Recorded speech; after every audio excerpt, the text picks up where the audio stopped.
Hi, thanks for joining us on CISO Talk. Not our regular introduction, but this is actually the second half, part two of a two-part series interview that JJ Minella and I did with Andy Ellis. Andy Ellis is a former CISO at Akamai, and he worked there for a number of years. He's currently at Weill Ventures as operating partner there. We're going to talk about some different things here. One of the main things we're going to discuss is how to build your security team, some of the lessons that he's learned from that. A lot of it went into his book. And also, how do you hire people for skills? Do you hire them for learning ability? Do you hire them for their adaptability? What's the right mix? How do you make sure you're building not just the right team you need now, but the one you're going to need down the road? You're going to join us in progress right now in our conversation with Andy. I want to take a little bit of time and touch on your book and your thoughts around building security teams, security organization. I mean, all of your wealth of experience. I'm sure you did some things right and you learned some lessons the hard way. I did. You know, what are some guidance and sort of tips or pointers you would help people with, how, especially today, because everything is changing, right? It's not like you can create this static organization and we're all good. We just kind of keep an eye on the lights and, we're happy. We're far from that. So at a high level, you should understand the value that your organization is trying to produce, because that's what organizations exist to do. And so all leadership, all management exists in that context, which is your people bring energy. You're using that energy to create value. And most of what leaders do is screw around with that energy and waste it. And so most what you're trying to do is like, how do I get people to bring more energy? So how do I make it that, look, if you've got a 90-minute commute to get into the office, why am I forcing you to return to work? Because that is energy that I'm pissing away.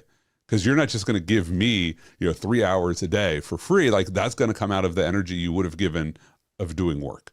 Mm-hmm. How do I build an inclusive workforce so that you're not looking around every day going, do they really want me here? I'm the only woman in the room, and or I'm a parent and I get all these meetings at 8 a.m. and 5 p.m. How am I supposed to get my kids to school? Right. So building that, then that's just like support the individual. And then it's how do you make sure that you're developing people so that they can produce better value with their energy and aligning them to the right work? But the biggest one I like to give people is when someone leaves your organization, never replace them. You do not want to try to bring in that same person. Once you believe that, first of all, it teaches you that when you have somebody, everybody in your organization should be training the people around them to do their job. Partly so they can get promoted. Like, oh, look, if I don't need you to do the job of a security engineer, I can promote you to senior security engineer because we taught other security engineers. But when somebody leaves, you take their money and you say, what gap do we really have? What can I really go use this money for? And often you'll be surprised. I like to go ask my team, what should we do with this money? And there was the year in which every one of my direct reports said, go get yourself an administrative assistant. So that is the most valuable thing we could have out of that money is somebody to manage your calendar and to manage like the things that you do. And actually I did the math and I'm like, oh, look, an administrative assistant cost a substantially smaller fraction of what I was making. And I looked at how much of my work just went onto the assistant, literally paid for herself just in productivity for me, let alone the rest of my team who could say, hey, I need to meet with Andy. And she would make it happen that day, like reducing friction. Or it's a program manager because you need somebody to go coordinate with engineering to fix problems because your researchers are great at finding problems, but they're not so good at the people skills. So high level, when you look at building an organization, like figure out what you're weakest at and get better at that. Because getting better at what you're strongest at isn't the value multiplier for an organization. Like for individuals, it's fun. Like we like to min-max. We like to be the best at something, even if it means we're not good at something else. But for organizations, that creates really huge gaps that destroy value. And I have a weekly newsletter. If people want very short tips, they can be on my weekly newsletter and get these really short, pithy tips once a week. Well, I refer to JJ as our CISO whisperer. How does Andy's recommendations jive with as you talk to CISOs and security organizations? I think Andy's approach is different, which is why I like talking to Andy. Different in a good way. And one of the things I've really appreciated about Andy, just as a human through the years and a leader, is that if you talk to Andy, he's very direct. He's very clear. It means sometimes he may seem very blunt, but it comes from a place of grounded and sort of like empathy and compassion, like he's explaining. These are the things to consider when you're building and developing a team. You're not encroaching on them, trying to live their life and handle family obligations, and just being aware of that. And so I think how he approaches a lot of problems is intuitive and comfortable to me. And so I look to him for a lot of guidance. I think a lot of these are areas that a lot of CISOs are struggling with, because they can't say, well, I was a CISO of a Fortune, rated company for X number of years. And, I've been through the battle. I've proven myself and built these teams and checked these boxes. And I think a lot of CISOs are, even without the title, but a lot of people with the title even came out of a different pedigree and a different background. And they came out of a world where we've been told, usually as technologists and professionals, we're supposed to have the answers. Andy said, let me show you how smart I am. Let me show you how right I am. And I think to be a leader, not a manager, but to be a leader with humans requires you to have a different approach and a different way of dealing with other people around you, with projects, with skills. And so I think that Andy's further down the path with his guidance. And I think a lot of us are trying to catch up to that and take that wisdom and things like, a lot of the little pithy comments and notes that come out of the book and that weekly email are just great, because it's a short little thing. And it's almost like having the little calendars when we used to have the little like the paper calendars where you flip the thing and it gives you some little quote of the day. It's wonderful to just kind of reset your mind and go, I don't have to be the smartest person. I don't have to know everything. I don't have to be right. I have to educate myself and develop my personal skills to make the right choices for the company, myself, and my team. I love that summary of my book and the philosophy, because that's absolutely what it is. Because let's say that you could follow JJ around for like 5 years and document JJ's leadership style. She's a great leader. You see her in a lot of different places. You could have this template for how to be JJ. And the only person that template would be helpful for is JJ. Right? If you tried to take that template and said, everybody follow this and go be a leader, like, you don't have JJ's personality and experience, and like, you have different styles. Like, there's pieces you should take out of it and say, oh, I like how JJ does this. Can I do that? But you shouldn't try to be someone else. And too much of the leadership training that we try to give people is, oh, read this autobiography and be like this person. And that's not really helpful. So it's just get a little bit better. You don't have to be the best at anything, but find the things you're not great at and get better at those.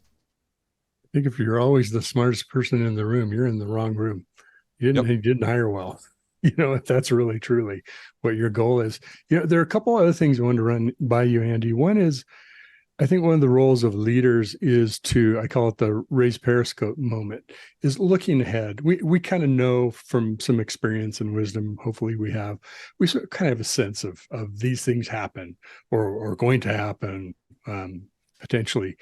But somebody's got to look forward a couple, months, years, whatever it is down in time, and say, okay, where we're going to be here, and what is likely the issues we're going to run into that we might help smooth out to make the path easier when we get there, or respond differently if we need to.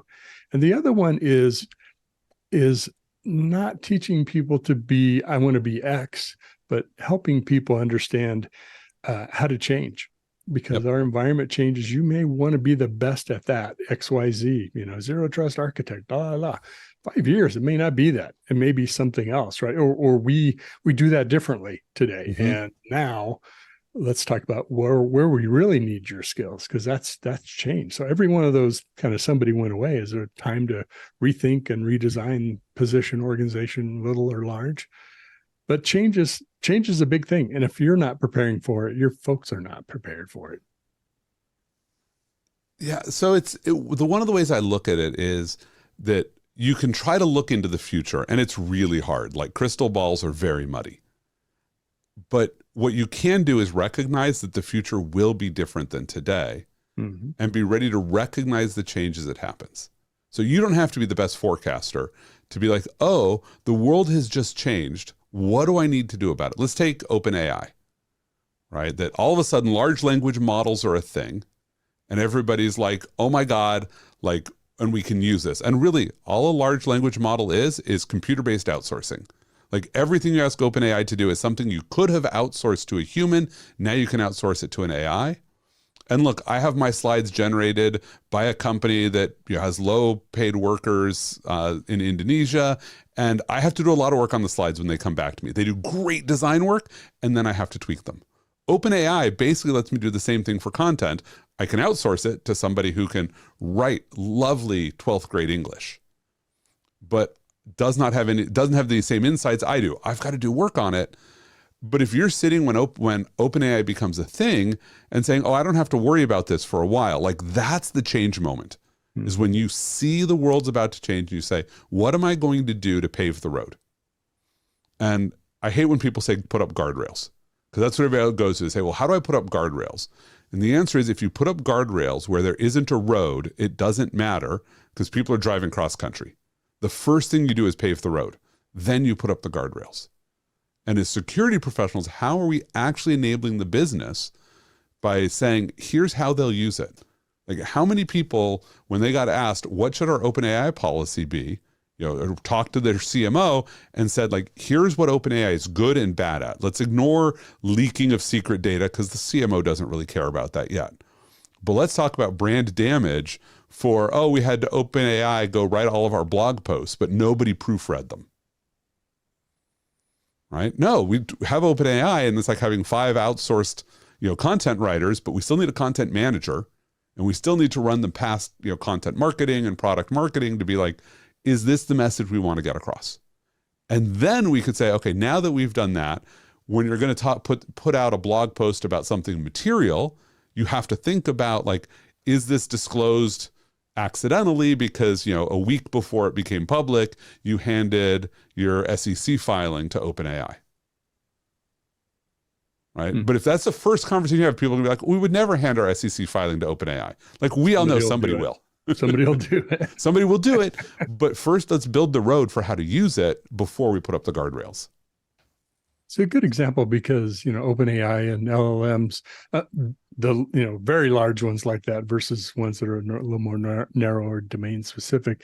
But even so, it's like it's the first draft. Don't treat it as a finished product. You want to then adapt it, and you can prompt engineer it to get it closer to what you want, but you still need to make it yours, right? So you're not going to take the slides coming back from overnight work that's been outsourced and just plop those in your talk that day, right? You want to make sure it's saying what you want to say the way you want to say it.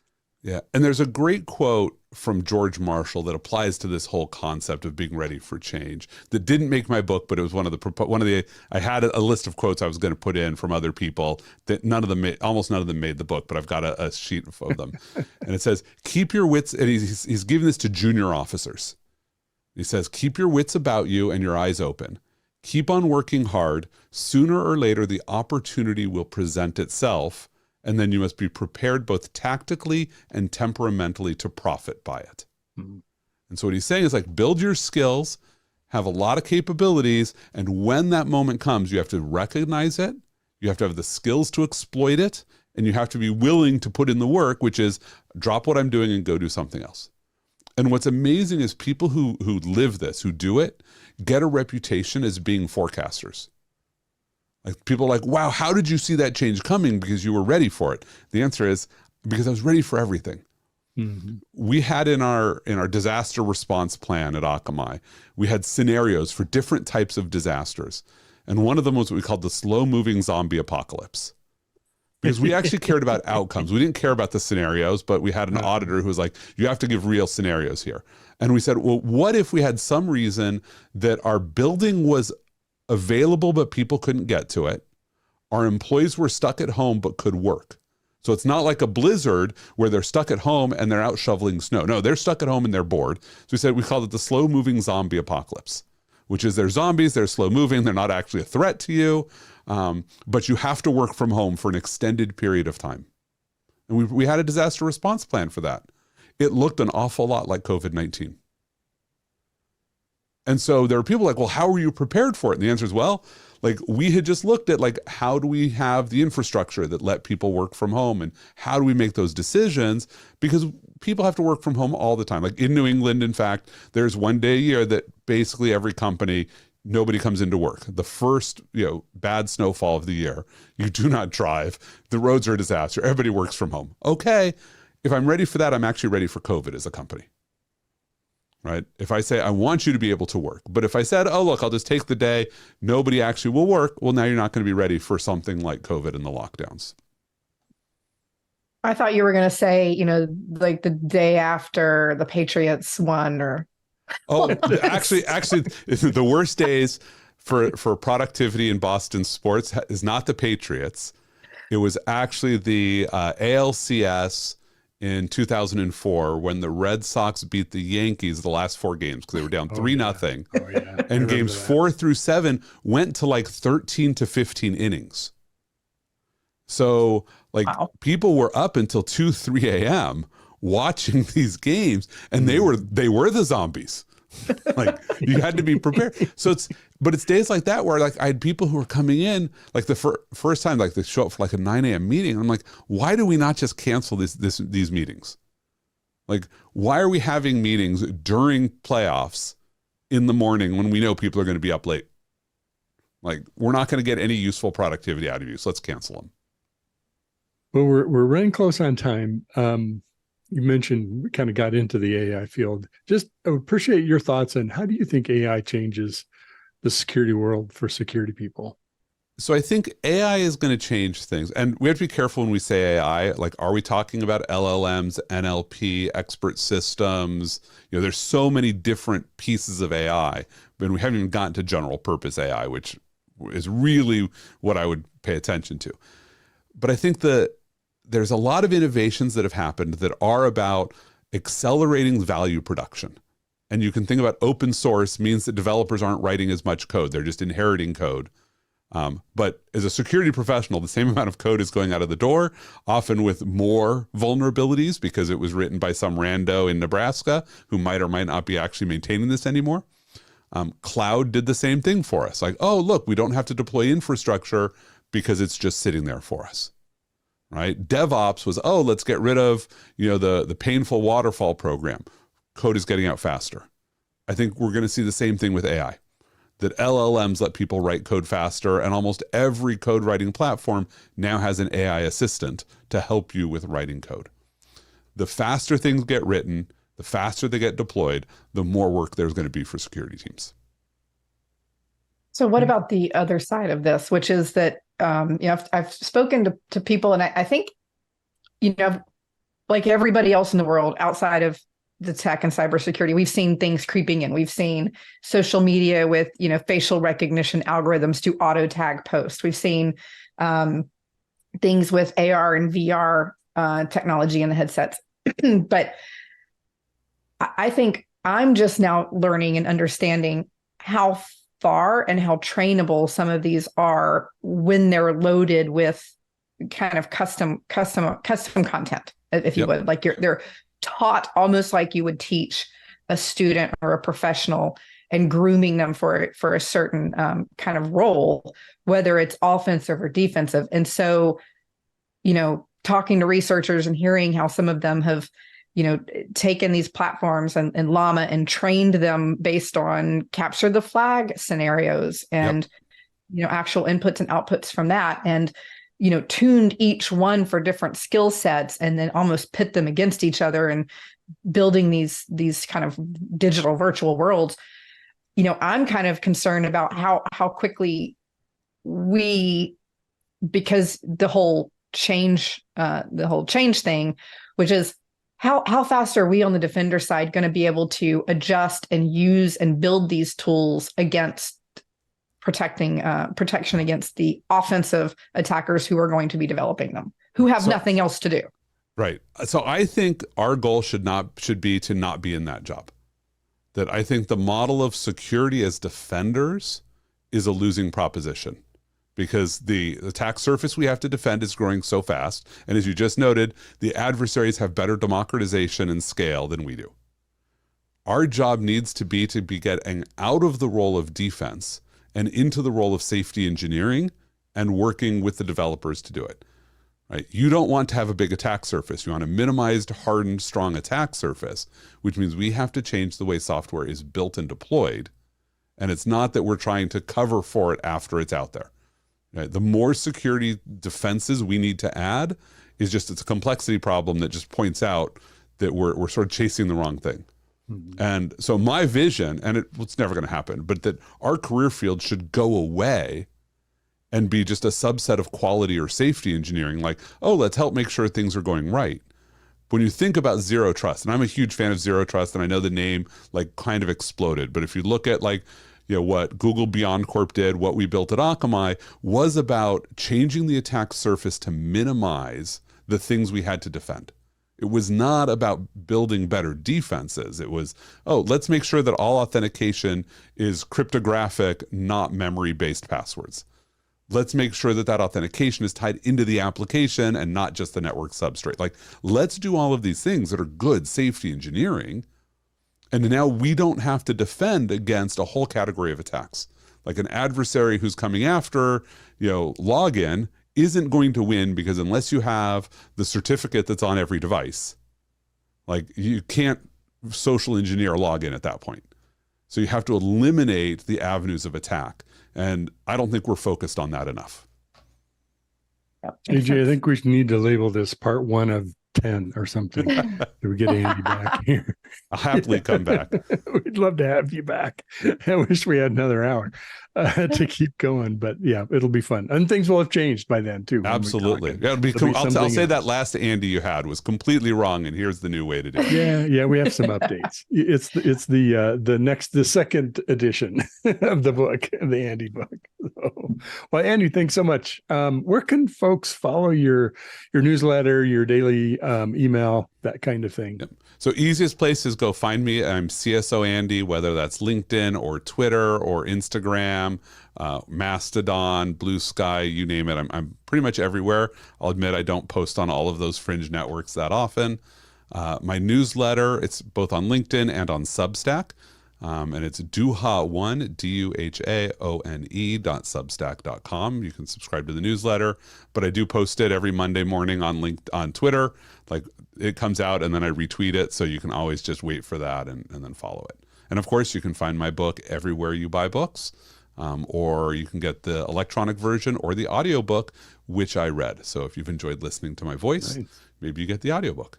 Great voice. You do have a lovely reading and announcer voice, Andy. Thank you. Very there was some good audio engineering as well, and I had an amazing producer, like a professional audiobook narrator was in my ear the whole time I was reading the book. And so he would literally stop me, and he's like, I don't like the way you said that sentence. You put the emphasis on the wrong word. I think this is what you're trying to get across. Here's how you should think about saying it. It was amazing. Like, I up-leveled so much in that 11 hours of recording my book.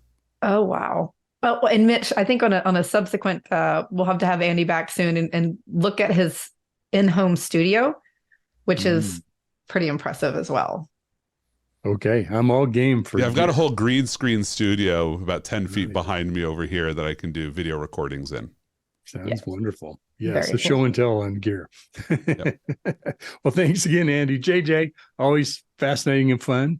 And I thoroughly enjoy doing these with you. And thanks for bringing Andy to us and reconnecting. So we'll figure out when we can have you back. So thanks, everybody, for watching, tuning in. And be sure to check out techstrong.tv. There's a lot of other episodes for CISO Talk and other programs, too. So have a good day. We hope to see you soon.